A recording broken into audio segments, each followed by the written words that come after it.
About to see Venom, one of my most anticipated movies of this year. Really nervous for this one because of the bad reviews, but let's hope it's okay.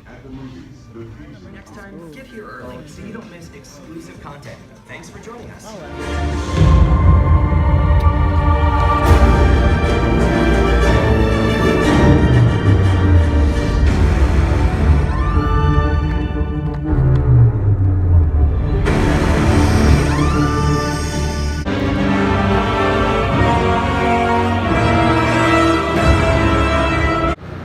Alright guys, so I did see Venom not just once, but twice.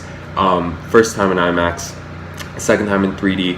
I'll be talking about both formats after my review for the movie itself. But I saw this movie twice to clarify my opinions on the movie, because the first time I walked out of it, I didn't exactly know how to feel about it. But now after a second time, I know exactly what I liked about the movie and what I didn't like about the movie. So I wanted to get this review right. But anyways, to a little bit of the story of Venom. In Venom, we have Eddie Brock, who's played by none other than Tom Hardy. He is a reporter who finds something suspicious about Carlton Drake, a smart and notorious businessman who's trying to figure out how to use the symbiote to cure cancer. And while doing so, Eddie comes across one of the symbiotes, of course turning him to none other than Venom. And now it's Eddie and Venom taking down Carlton Drake and his evil agenda. I was very excited for the idea of a Venom movie for many reasons. The final result of the movie is not exactly what I wanted for a Venom movie, per se, but it was definitely enough for me to feel satisfied for a Venom movie. Now, if there's something that we do have to take into consideration while watching this movie, or before watching this movie, is that Sony wasn't given much to work with anyways, mainly because it feels like you cannot make a Venom movie without Spider-Man. But if there's something that Venom proves, is that you could definitely make a Venom movie without Spider-Man. It might not be perfect, but it's definitely something. As an actual Venom standalone movie, I thought that it really ended up working, because we do get to know a bit of Eddie Brock's backstory, eventually leading up to him interacting with Venom for the first time. And what they did with that in this movie was just brilliant. It actually worked a lot, because Tom Hardy is really good in this movie as both Eddie and Venom. And of course, the highlight of the movie is the chemistry going between both characters. And it's a shame that eventually they did cut about 30 to 40 minutes of Venom's and Eddie's interactions, because I think it's probably the best part of the movie. Aside from the action scenes, I do think that the chemistry that both characters had going were the best part of the movie, and I wish that we could have seen a little bit more of what they had going for a while. Now, Michelle Williams was not given much to work with here, unfortunately, but I did like her for what she was given in this movie. And Riz Ahmed, the problem here was not him, because he was actually fine in the movie. It was rather what he was given to work with, because he plays a quite generic villain who is basically the evil corporate business guy whose motivations aren't even exactly clear. So I did not think that the villain to this movie was exactly strong.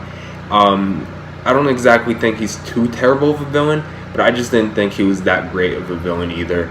But I still thought that seeing his character turn into Riot for the last act of the movie was really cool though. But it just isn't the generic villain that is the problem here. Some of the writing here is actually kind of bad, but laughably bad to its credit. But there are a few bad scenes sprinkled here and there throughout the movie, especially a restaurant scene, which is kind of ridiculous. If you've seen the movie, you know what scene I'm talking about.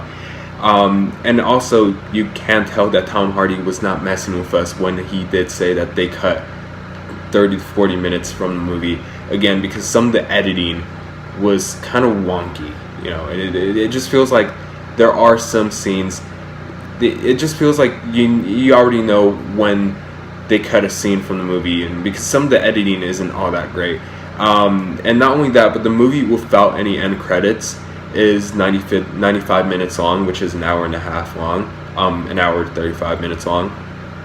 And the movie is quite short for what it is, so I do wish that they could have kept those 30 minutes. Damn it, I just wish that they could have done it. I really do hope that they do release an extended cut for the Blu-ray for this movie. But the action scenes in this movie were really entertaining. They were really fun, really well made. Seeing Venom fight Riot on the big screen, I thought the action scenes were very well pieced together. And not only that, but the CGI is also very good. The CGI in Venom looks fantastic. And you know, yet again, Sony was not given much to work with, which is a Venom movie without Spider-Man, but at least the results for me were not too bad. And we do live in an era where the MCU is just crushing it, and Venom literally gives zero fucks of what it is and what it wants to be. And that's what really makes this movie special, because, for example, take the DCEU, for example, with Justice League. Justice League did not know what type of movie it wanted to be. It didn't know whether it wanted to be one of the darker DC movies, and it did not know if it wanted to be one of the lighter DC movies. Like, I think that's the main problem with that movie. And here, Venom, it exactly knows what it is, and it knows what it wants to be, and it really ends up being that. It ends up being that really fun, kind of cheesy, but really entertaining Venom movie, and it's aware of that, and I love that so much. Venom is literally a big middle finger to the MCU, and I respect that, because it takes a lot of balls to actually do that. But overall, I was entertained. I thought the acting was fine in this movie. The action scenes were very well pieced together. Yes, there is a lot of flaws in this movie, but I still had a great time watching Venom. I say definitely go into this movie with an open mind. Ignore what everyone is saying and form your own opinion, please, because I guarantee that if you do that, then there is a bigger chance of you actually enjoying this movie. I recommend this movie on a matinee/discount day, and with that being said, I'm gonna give Venom a B.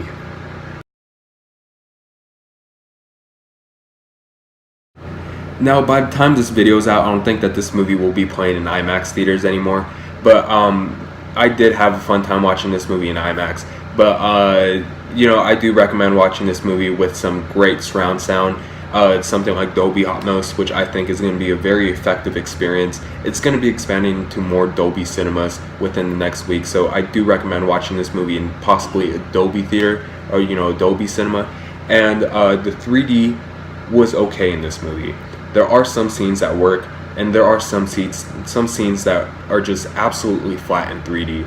But some of the best scenes in 3D was the motorcycle chase scene with Eddie Brock and those corporate guys, which really ended up working in 3D. And of course, the final scene when Venom and Riot throw down, I thought that scene was really cool in 3D.